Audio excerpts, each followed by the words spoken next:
The 7th round of the Aflac All-Pro Tour 2015 season would be at Watkins Glen International for the Glen 150. Nothing better than the Glen, baby. AAA Polo, where it goes to Jimmy Barley, replacing the injured Jason Carter, who's going to be out for the foreseeable future. And I definitely hope that the recovery goes well for him. It's been a long, long road ever since Livonia. Starting 2 is outside was Earl McRae, as he's dropping already back into 3rd place as he got passed by Tobias Newbridge. Here's the 27 of Alex Underwood,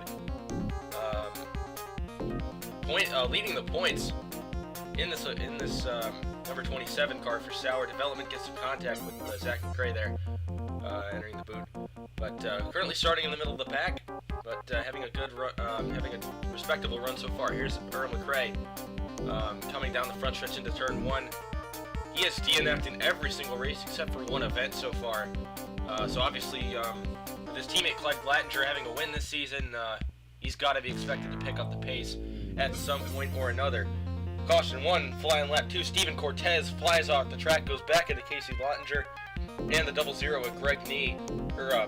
There's Nee in the 100, Deline Clicks in the 00, sorry about that.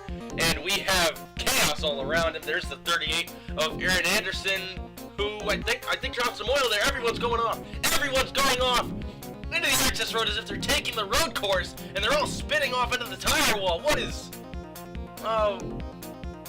just happened?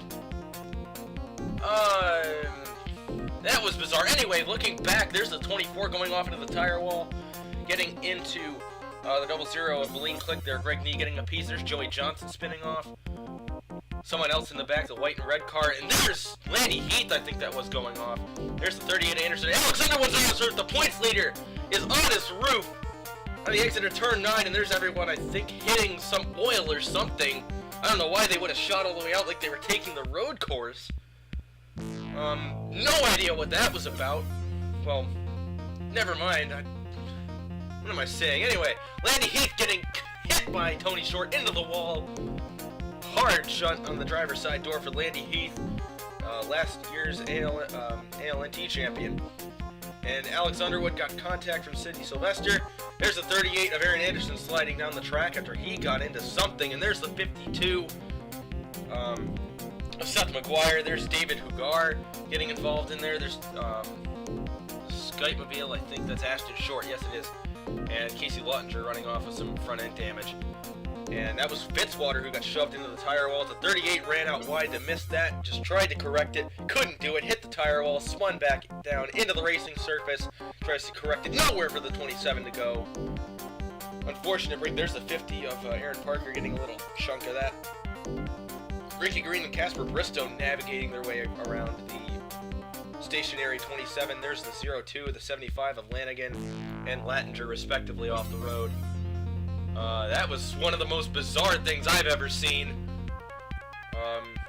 Not at Watkins Glen, let alone just in general. Wow. Jimmy Barley leading on the restart over Tobias Newbridge, Earl McRae, Keith Jesse, and Avis Rapax in the 5th position in that 69 car, excuse me. As we have Adam Lawson and Sidney Sylvester bringing out caution number 2 as Sylvester gets hooked into the wall. Lawson got loose over the rumble strips, spins out, gets clipped by Jordan Tipson, hammered a little harder by Aaron Parker in the 18. Got hit by Zach McRae, excuse me. There's the 50 of Parker getting a big chunk of that. And the 15 of Cindy Sylvester for Avoda Motorsports limping that 15 car away from the scene. As Jimmy Barley leading once again on the restart, not really able to do much as these cautions have just kept bunching the field back up together. Tobias Newbridge is in second once again, and they would all pull out over the rest of the field as the closest battle to the leaders being between Greg Nee in second place, looking to capitalize on the 27 going out of the race, and Avis Rapax in. They're in a battle for 5th position at the moment. Nee hopping the curb, Tipson really hopping the curb in the back there. But Rapax is ultimately able to take the spot away. Caution number 3, Adam Lawson again getting himself in trouble with Avoda. Turning the 18 this time. Jordan Tipson around and collecting the 6th car of David Hugar. As Tipson limping that yellow, red, and blue damaged Sunoco Cadillac.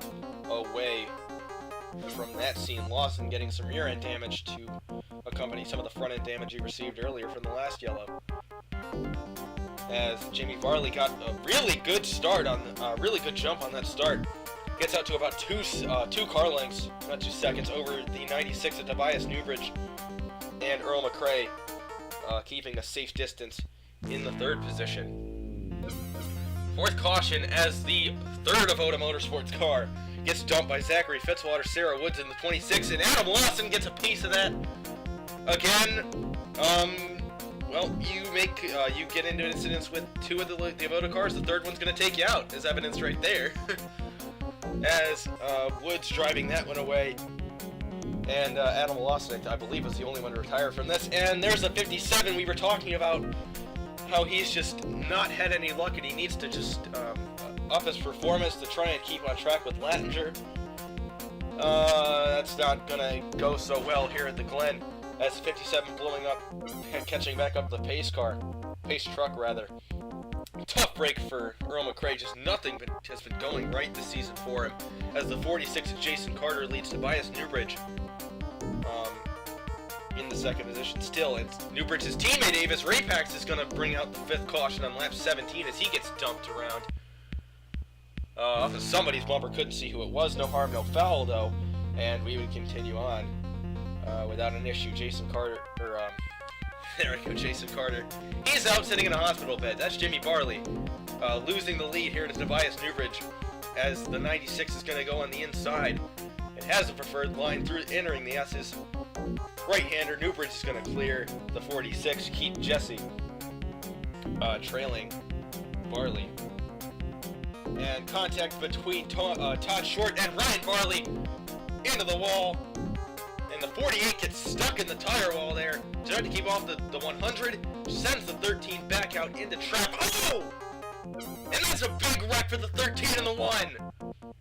Darian Manor and Ryan Barley both caught some serious air after that when 13 got shoved back up in front of traffic. McRae, and there's Manor piling in. Big hit, Lanigan making it through. 15, 38, 18, 34, 59, among others. Getting involved in that when the 48 and 13 got together out of 1. 48 into the tire wall, shoots the 13 back out. In front of traffic, there's the 3. Nowhere to go, nowhere for the 1 to go. The 66 of Ray Davis getting caught up in that as well. There's Fitzwater, Lanigan. Pilar makes it through there. There's the Fitzwater, Sylvester, Tipson, Lattinger, McGuire, among others. Oh, that was a big hit. There's Aaron Anderson piling in, and the 69 gets some air. The 52 of McGuire goes over. Oh, I'm hoping Ryan Barley and Darian Manor are okay after that one. That was a massive hit. Absolutely massive. No word on their medical condition at the moment. Todd Short as well. Oh, man. Big hit as Tobias Newbridge leads on the restart in the closing stage, getting to the closing stages over Keith Jesse, who runs out wide in turn 1 right there, and Jimmy Varley's going to go ahead and take second place. But it's going to be a matter of if the 46 can track the 96 down with and there's the 02 around in the back, and I think that's going to end the race. Lap 25, caution number 7, Luke Lanigan goes around after contact with Walter Green, and the 18 is going to run in and slam into the 22.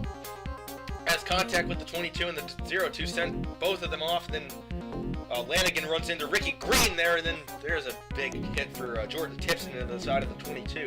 This would end the race, however. Tobias Newbridge takes out the win here at the Glen 150. Full points and results can be found at the AWN